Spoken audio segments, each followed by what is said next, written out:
Battalion ৪৭ বিজিবির অভিযানে ৪,১৮,১০,১০০ টাকার মালামাল জব্দ। বিস্তারিত দেখুন কুষ্টিয়া থেকে MA শাহিন হোসেনের প্রতিবেদনে। সুনির্দিষ্ট তথ্যের ভিত্তিতে গতকাল 15 এপ্রিল বিকেল 4:20 সময় কুষ্টিয়া ব্যাটালিয়ন ৪৭ বিজিবির অধিনায়ক লেফটেন্যান্ট কর্নেল মোহাম্মদ মাহবুব মোর্শেদ রহমানের সার্বিক দিক নির্দেশনায় সহকারী পরিচালক মোহাম্মদ জাকিরুল ইসলামের নেতৃত্বে ব্যাটালিয়ন সদরের বিশেষ টহল দল কর্তৃক কুষ্টিয়া কোর্ট রেলওয়ে স্টেশনে বেনাপোল হতে ঢাকাগামী বেনাপোল এক্সপ্রেস ট্রেনে মাদক ও চোরাচালান বিরোধী অভিযান পরিচালনা করে। মালিকবিহীন অবস্থায় মালামাল উদ্ধার করা হয়।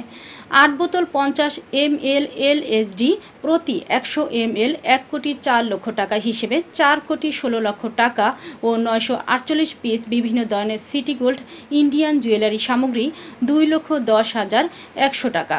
উদ্ধারকৃত LSD এবং সিটি গোল্ডের জুয়েলারি সামগ্রীর ব্যাপারে বিধি অনুযায়ী পুরাদহ রেলওয়ে থানায় সাধারণ ডায়েরি করার কার্যক্রম প্রক্রিয়াধীন রয়েছে।